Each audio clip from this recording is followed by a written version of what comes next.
Bonjour à tous, chers poditeurs. J'espère que vous allez bien. Et non, je n'ai pas disparu. Le podcast ne s'arrête pas à la deuxième saison. Vous allez devoir me supporter une troisième saison et j'espère encore d'autres. Mais alors, pourquoi j'ai attendu novembre pour débuter cette nouvelle saison? Eh bien, c'est un mélange de plusieurs choses. Premièrement, j'ai terminé l'année dernière sur les rotules et j'avais vraiment envie de couper cet été. Et pour la première fois, depuis que je suis enseignant, eh bien, je n'ai rien fait pour le boulot du 6 juillet au 15 août. Et purée que ça fait du bien.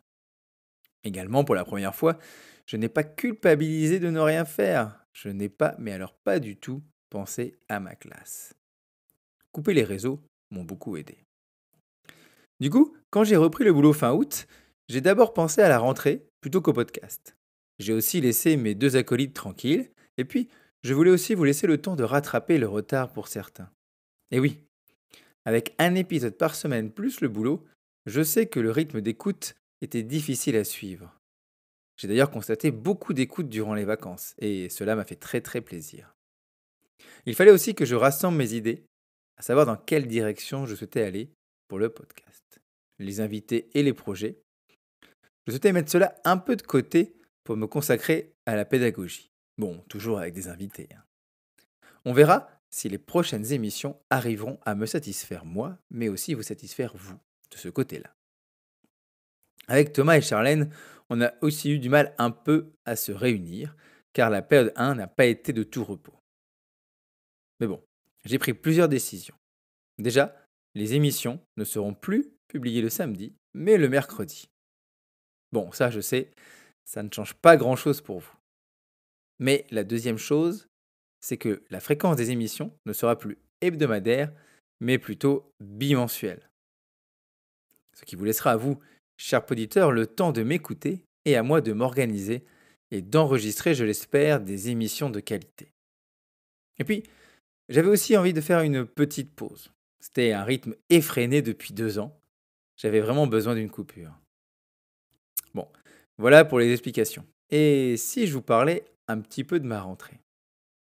J'ai débuté à 30 élèves avec 2 Ulysse cette année, dont un élève autiste qui malheureusement n'a pas d'AESH, donc je ne l'ai pratiquement jamais dans ma classe, car il ne peut venir sans accompagnement. Mes élèves sont dans l'ensemble d'un niveau assez faible, j'ai quelques élèves quand même qui tournent bien. Je pense qu'ils vont faire leur année en autonomie, pendant que je vais consacrer mon énergie sur l'autre partie de la classe, qui est plutôt d'un niveau, je dirais, CE2. Bon, ça m'oblige du coup à revoir pas mal de choses. CM1, CM2, je gère bien. Ça fait maintenant plus d'une douzaine d'années que j'en fais, 13, ouais, 13, 14. Mais pour le CE2, il a fallu un peu que je me replonge dans les bouquins et que j'adapte la plupart de mes supports. Et juste avant les vacances, j'ai une 31e élève qui est arrivée. Suite à un problème dans sa nouvelle école depuis la rentrée, nous avons accepté de la prendre. Et donc, j'ai accepté de passer de 30 à 31 en confiance avec mon directeur qui voulait qu'on prenne cette décision ensemble, hein. Je sais que mon directeur, il m'avait promis de ne pas mettre plus de 30 élèves cette année.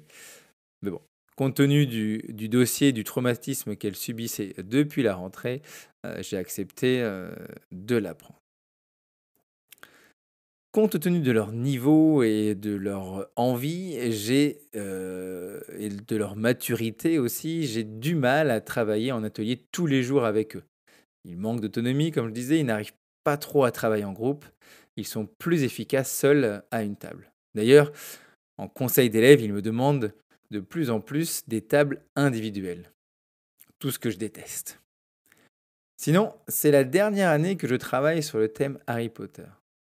Les CM1 n'arrêtent pas de venir me voir pour me demander de prolonger encore un an, mais la latitude arrive, après 3 ans. Je pense plutôt m'orienter vers la mythologie l'année prochaine, en gardant l'esprit Harry Potter, c'est-à-dire des maisons et des points pour les maisons, afin de remporter la Coupe des 4 maisons. Mais bon, nous verrons cela l'année prochaine, l'année est encore longue. Pour ce qui est des outils, nous avons reçu 30 nouveaux iPads à l'école, ce qui passe le parc à 60. je vais enfin pouvoir les gérer à l'aide d'un MDM. Je suis tout heureux. Ça va me faire gagner un temps fou. Sinon, j'ai lancé mes élèves sur Motufo, le nouvel outil de Lorrain, via mon école. C'est comme Matero, mais en français. Alors, c'est des ceintures qu'on passe. Au lieu de découvrir des quartiers d'une ville, c'est des planètes, hein. Les élèves passent de planète en planète et à chaque fois, il y a de l'orthographe, de la grammaire et de la conjugaison. Les élèves adorent, hein. C'est sur à peu près les mêmes jeux. On reconnaît bien l'univers de Matero. Comme pour Matero, tout est modifiable. Car effectivement, les premiers niveaux sont assez faciles pour mes CM2. Du côté du numérique, j'ai un peu délaissé mon logiciel chouchou, Pages, pour Canva. J'y passe vraiment tout mon temps et j'y fais toutes mes nouvelles créations. Je rappelle d'ailleurs qu'il est entièrement gratuit pour les enseignants. Il suffit d'en faire la demande. Essayez de passer plutôt avec votre adresse académique que votre adresse perso. Je suis aussi revenu aux applications stock sur mes appareils Apple, c'est-à-dire les appareils Apple de base. Je suis revenu à l'application Mail à la place de Gmail. Je suis aussi revenu à Rappel à la place de Things. Il y a juste Notes que j'utilise tout de même en perso qui ne me permettent pas encore de me passer du logiciel Craft, dont j'ai fait d'ailleurs une vidéo sur YouTube. Chaîne que j'ai un peu également délaissée, hein, vous avez bien remarqué. Vous me voyez également beaucoup moins sur les réseaux sociaux, que ce soit Twitter ou Instagram. J'y passe de moins en moins de temps. J'ai d'ailleurs sorti un petit article pour expliquer tout cela sur mon blog sur le minimalisme numérique. Donc je vous conseille d'aller le lire si ça vous intéresse, de réduire un peu votre temps d'utilisation du smartphone et autres tablettes, hein, surtout pour consommer du contenu sur les réseaux sociaux.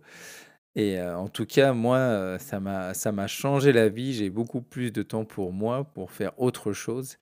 Et donc, je vous le conseille ici, aussi.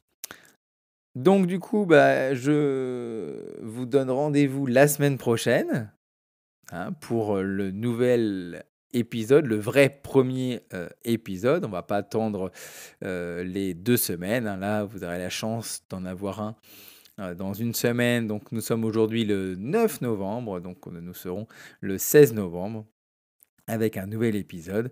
Je ne vous en dis pas plus, vous verrez bien. Vous retrouverez aussi toute l'équipe de la mensuelle avec Thomas et Charlène qui sont dans les starting blocks. On a préparé des sujets aux petits oignons. J'ai vu que l'épisode préparé, sa rentrée, était en top position des épisodes les plus écoutés. Il y aura celui des vacances de Noël à réécouter avec grand plaisir bientôt. En tout cas, je vous remercie aussi pour vos messages, hein. J'ai reçu pas mal de messages de collègues sur les réseaux qui me demandaient si le podcast allait revenir, qu'est-ce que je comptais faire avec le podcast. Donc, j'en suis vraiment flatté qu'on me donne autant d'importance à ce podcast et qu'il soit aussi écouté et attendu. Enfin, je voulais remercier Nicolas Olivier pour la nouvelle bande son de l'année et Antoine de En attendant les vacances pour ce nouvel avatar qui est juste magnifique. Allez, merci à vous de m'avoir écouté et je vous dis à la semaine prochaine pour un nouvel épisode. Ciao!